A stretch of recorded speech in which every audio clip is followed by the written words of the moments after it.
Lecture du livre Patriarches et prophètes d'Ellen White. Suite du chapitre 53 intitulé Les premiers juges.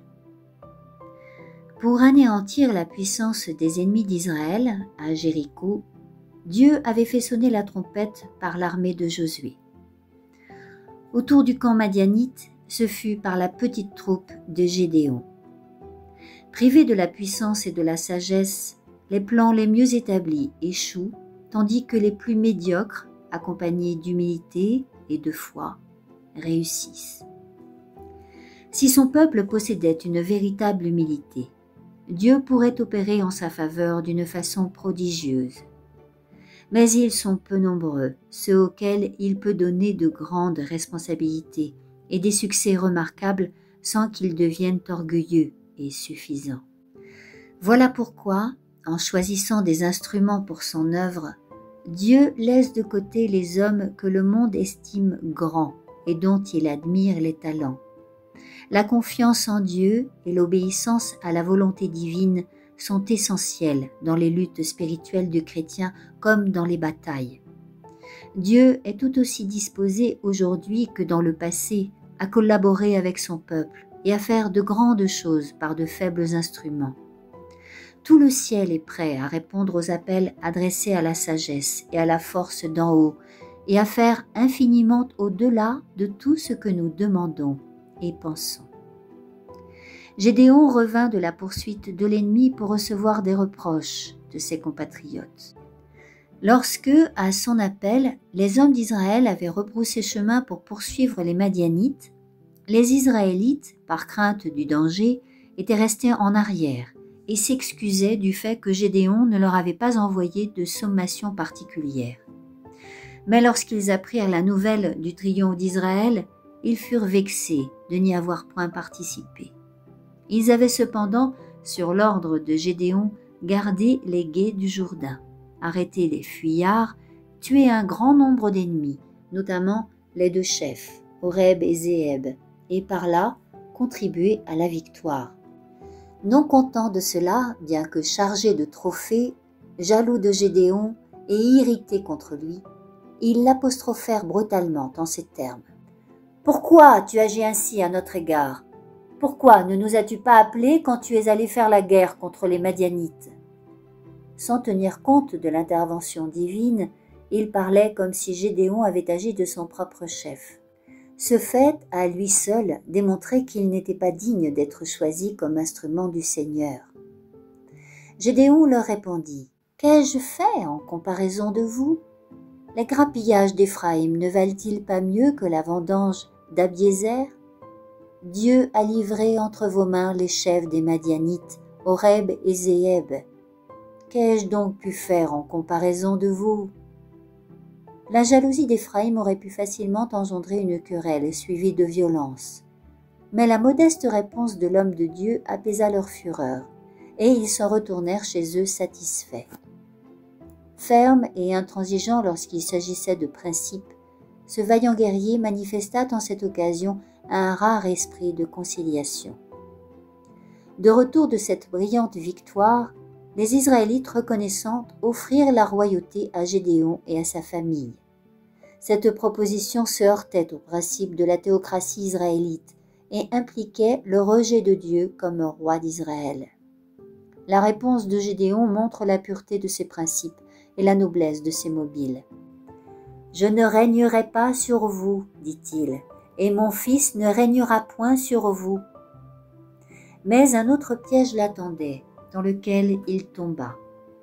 Une période d'inactivité succédant à de grandes luttes est souvent plus dangereuse que la bataille. Lorsque le peuple de Dieu a remporté une grande victoire, Satan s'acharne contre lui. Telle est l'explication des projets imprudents qui montèrent à l'esprit de Gédéon. Jusque-là, il s'était contenté de mettre à exécution les ordres du Seigneur. Poussé par une humeur remuante et impatiente, au lieu de se laisser conduire, il se mit à forger des plans pour lui-même. Il se souvint de l'ordre qui lui avait été donné d'offrir un sacrifice sur le rocher d'Ophra et conclut qu'il avait été appelé à exercer la prêtrise. Sans attendre aucune instruction divine, il prépara un lieu pour y célébrer un culte analogue à celui du tabernacle. Grâce à la faveur populaire, il n'eut aucune peine à mener son plan à bonne fin. Comme part du butin pris aux Madianites, il réclama toutes les boucles d'or. En outre, le peuple ajouta des objets de grand prix et les riches vêtements des rois de Madian. En possession de ces dons, Gédéon se fit un éphod et un pectoral sur le modèle de ceux que portait le grand prêtre. Cet acte inconsidéré eut des conséquences funestes pour lui, sa famille et tout Israël. Ce culte illégal induisit un bon nombre d'Israélites à abandonner Dieu et à adorer des idoles. Après la mort de Gédéon, l'apostasie se généralisa et envahit même sa famille. L'homme qui avait abattu l'idolâtrie finit par la ramener au sein de son peuple. Peu de personnes se font une juste idée de la portée de leurs actes et de leurs paroles. Seul l'avenir dira l'influence exercée par les erreurs des parents sur leurs enfants et petits-enfants, dont ils devront rendre compte.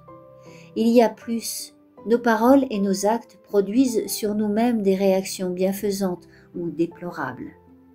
Cette pensée donne à la vie présente une solennité redoutable et doit nous pousser à demander à Dieu de nous guider. Les hommes occupant de très hautes situations peuvent nous égarer.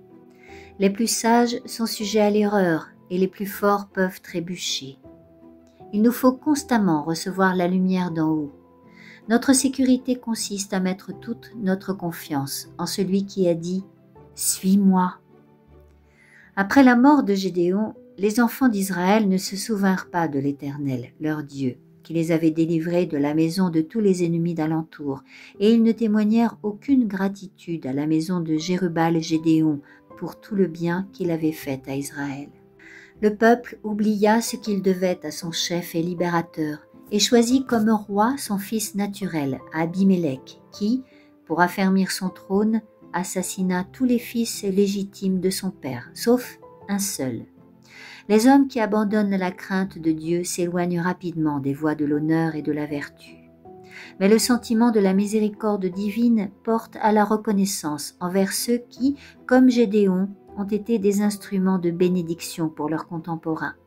Aussi, la cruauté d'Israël envers la famille de Gédéon n'a-t-elle rien d'étonnant de la part d'un peuple qui manifestait envers Dieu une si noire ingratitude.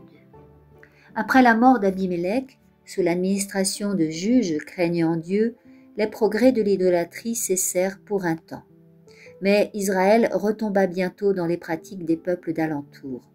Dans les tribus du nord, les dieux de Tyr et de Sidon avaient beaucoup d'adorateurs. Dans le sud-ouest, on s'attachait aux idoles des Philistins, et dans l'est, à celles de Moab et d'Ammon, qui avaient détourné du vrai Dieu le cœur de leur père. Mais l'apostasie ne tarda pas à apporter avec elle son châtiment. Les Ammonites soumirent les tribus orientales, puis, traversant le Jourdain, ils envahirent le territoire de Juda et d'Éphraïm, tandis qu'à l'ouest, montant de leur plaine maritime, les Philistins pillaient et incendiaient la partie occidentale du pays. Lorsqu'il se vit livré entre les mains d'ennemis implacables, Israël se souvint à nouveau de celui qui l'avait abandonné.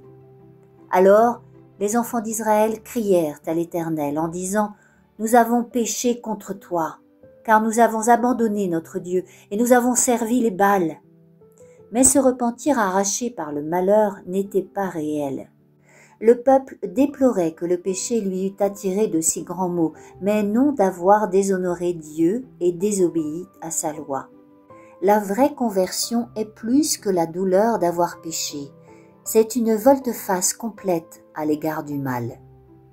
L'Éternel répondit à Israël par l'un de ses prophètes. « Ne vous ai-je pas délivré des Égyptiens, des Amoréens, des enfants d'Ammon et des Philistins?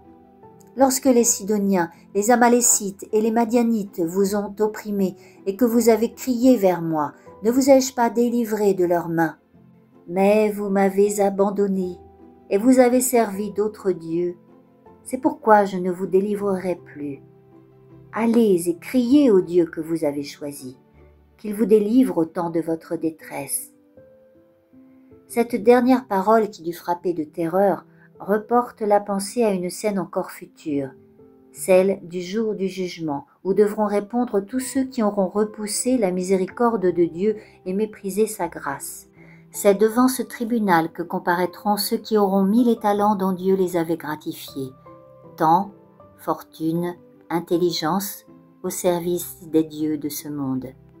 Les hommes qui auront abandonné leur ami fidèle pour jouir du bien-être et du plaisir, et qui, tout en se proposant de retourner à Dieu un jour, se sont laissés entraîner par les folies, les divertissements et les frivolités du monde, par les vanités de la mode ou les excès de table.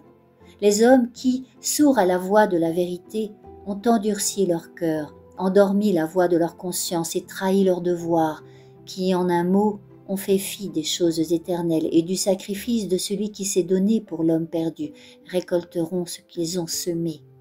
Ils entendront un jour ces paroles solennelles, puisque j'ai crié et que vous avez refusé d'entendre, que j'ai étendu ma main et que personne n'y prend garde, puisque vous avez rejeté tous mes conseils et que vous ne voulez pas de mes remontrances.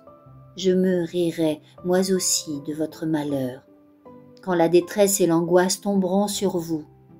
Alors ils crieront vers moi, mais je ne répondrai pas.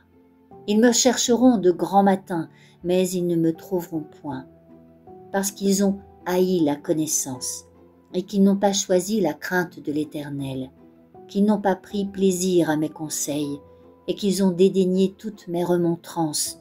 Ils savoureront les fruits de leur conduite, et ils se rassasieront de leurs propres conseils. Mais celui qui m'écoute habitera en sûreté. Il sera tranquille, sans crainte d'aucun mal. Les enfants d'Israël s'humilièrent devant Dieu. Ils ôtèrent du milieu d'eux les dieux étrangers, et ils servirent l'Éternel, qui ne put supporter plus longtemps l'affliction d'Israël. Telles sont la miséricorde incompréhensible et le patient amour de notre Dieu. Les Hébreux n'avaient pas plutôt banni les péchés qui les séparaient de lui qu'il exauça leurs prières et opéra en leur faveur.